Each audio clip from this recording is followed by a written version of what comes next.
આપને અહીંયા કોઈ સર્વિસ જોતી હોય કોઈ પણ ક્લાયન્ટને, તો બીજાથી તમે શું અલગ આપની કંપનીમાં આપી શકો, અથવા આપતા હશો, આપી શકો નહીં, આપતા હશો તમે?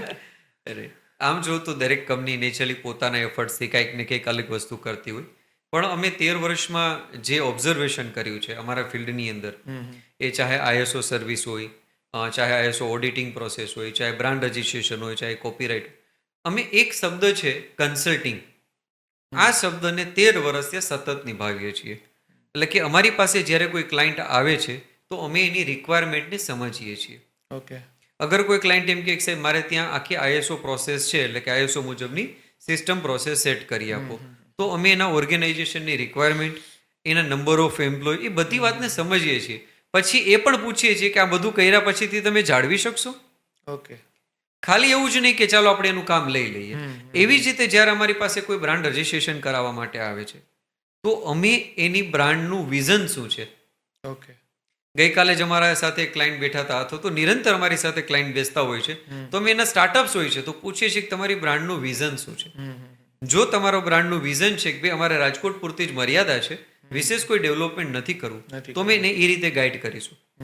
તમારું પ્લાનિંગ છે કે મારે national as well as international level ઉપર જવું છે, તો અમે એની બ્રાન્ડના લેયર, એટલે કે આટલા પ્રોટેક્શન્સ ઓફ લેયર હોવા જોઈએ, કે તમારી આટલા ક્લાસમાં બ્રાન્ડ રજિસ્ટર્ડ હોવી જોઈએ, તમારી નજીકના નામો જે હોય એને પણ રજિસ્ટ્રેશન કરાવી લેવા જોઈએ, કોપીરાઇટ લેવું જોઈએ. તો પ્રોટેક્શન કેટલી રીતે કરવું જોઈએ, કેવું કરવું જોઈએ, ખરેખર એ બ્રાન્ડ નેમ જે કરાવવા માંગે છે એને મળી શકે એમ છે કે નહીં, અને નથી મળતું તો અમારી ટીમ એને સ્પષ્ટ ના પાડે છે. અમે એ ના પાડવામાં સંકોચ કરતા નથી. ઘણી વખત અમારા ક્લાયન્ટ થાકી જાય સાહેબ અમે તમને જે નામ આપીએ છીએ અમારે ગમે છે પણ તમે ના પાડો છો, આજે એ નામ એપ્લાય કરી દેશું, કાલે એને નહીં મળે તો કાલે એ કોને ખરાબ શબ્દો કહેવાના. હા, તો અમારી ફરજ છે, રાઈટ, તો અમારી ફરજ છે કે આજે અમે એને રોકીએ કે સાહેબ આ નામ બ્રાન્ડ નેમ એપ્લાય કરો છો તેના અધિકાર મળવાની શક્યતા ઓછી છે, અથવા તો નહીં મળી શકે, અથવા તો થર્ડ પાર્ટી ઓપોઝિશન આવી શકે છે. તો જે બ્રાન્ડ કન્સલ્ટિંગ કહેવાય એ અમે દરેક કસ્ટમર પાછળ પૂરેપૂરું આપીએ છીએ, એ ચાહે અમારી પાસે કામ કરાવે કે ન કરાવે. અમે ક્યારેય એવું નથી વિચાર્યું કે અમારી પાસે કામ કરાવે તો જ અમે પૂરેપૂરું ગાઈડન્સ આપીશું. એ ઉપરાંત આટલા વર્ષોની અંદર કેટલાય લોકો અમારી પાસે કામ નથી કરાવ્યું, બીજા પાસે કામ કરાવેલું છે, છતાં પણ એ અમારી પાસે ક્યારે આવ્યા છે તો અમે એને યોગ્ય જવાબ આપેલો છે. અને કોશિશ કરીએ છીએ કે કોઈ માણસ પોતાની બ્રાન્ડનું જે ડેવલપમેન્ટ કરે છે સાહેબ, એ બહુ ડિફિકલ્ટ હોય છે. એક બ્રાન્ડ ડેવલપ કરવામાં છે ને સાહેબ ધોરે દિવસે તારા આવી જાય, સાચી વાત છે, વર્ષો વર્ષ લાગી જતા હોય, લાખો કરોડો રૂપિયાનો ખર્ચ થતો હોય, તો એની અંદર એને પડનારી કોઈ પણ મુશ્કેલી છે તમે કોશિશ કરીએ કે બેટર ગાઈડન્સ આપીએ, જેથી અને એ બ્રાન્ડ વેલ્યુ છે એ જળવાઈ રહે. અમારા વ્યુઅર્સને તમે શું મેસેજ આપશો રિગાર્ડિંગ ટ્રેડમાર્ક કહી શકાય કે બ્રાન્ડની કેર કઈ રીતે કરવી, બરાબર છે, એઝ તમારો એક્સપિરિયન્સ શેર કરો કે અમારા વ્યુઅર્સને તમે એક સારો મેસેજ આપો કે જે કોઈ આપણું આ પોડકાસ્ટ જોશે અને એમને એક સારું એવું ગાઈડન્સ મળી શકે કે ભાઈ આપણે હવે આ કરવું છે તો આ વસ્તુનું ધ્યાન રાખીશું.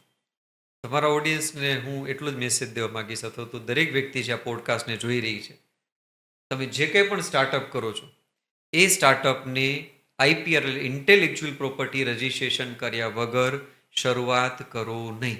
ઓકે. કારણ કે તમે જે નામથી કામ કરવાના છો, જો એના રાઇટ્સ નથી અને માર્કેટમાં જતા રહેશો તેના ડુપ્લિકેશન્સ થશે થશે અને થશે, અને પછી તમારી પરેશાની વધતી જશે.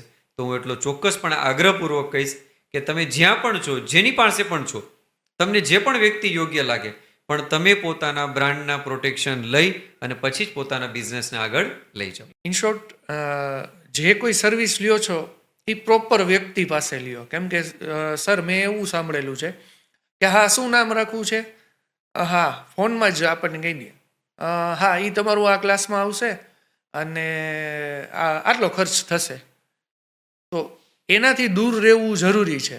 જે રીતે આપણી સાથે તમારી જોડે મારે વાત થઈ, કેમ કે આજે શું કરવું છે અને શેના માટે કરવું છે એ જ્યાં સુધી કન્સલ્ટિંગ નહીં મળે ને ત્યાં સુધી છે ને એ પ્રોપર રજિસ્ટ્રેશન નથી થયું એવું માનવામાં આવે ને.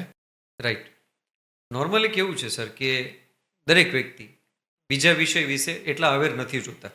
માની લો કે મને તમારો સબ્જેક્ટ નથી જ ખબર હોવાની, નથી ખબર હોય. તો ક્લાયન્ટ છે ક્યાંક ને ક્યાંક એટલા અવેર ન હોય એવું બની શકે. પણ હા, છતાં હું એટલું રિક્વેસ્ટ તો ચોક્કસ કરીશ કે ભાઈ તમે જે કાંઈ પણ લોકો પાસે બ્રાન્ડ રજિસ્ટ્રેશન માટે જાઓ છો તો ત્યાં ખાલી પૈસાને ન જોવો ઓકે. કે ખાલી ફીઝને ન જોવો કે આના 500,000 ઓછા છે કે વધારે છે. શું કામ? કારણ કે આ બ્રાન્ડ છે જેના ઉપર તો તમારો આખો બિઝનેસ ઊભો થવાનો ઊભો છે. થવાનું છે. હા. તો તમારે આની અંદર એક રાઈટ કન્સલ્ટિંગ જોશે, હમ.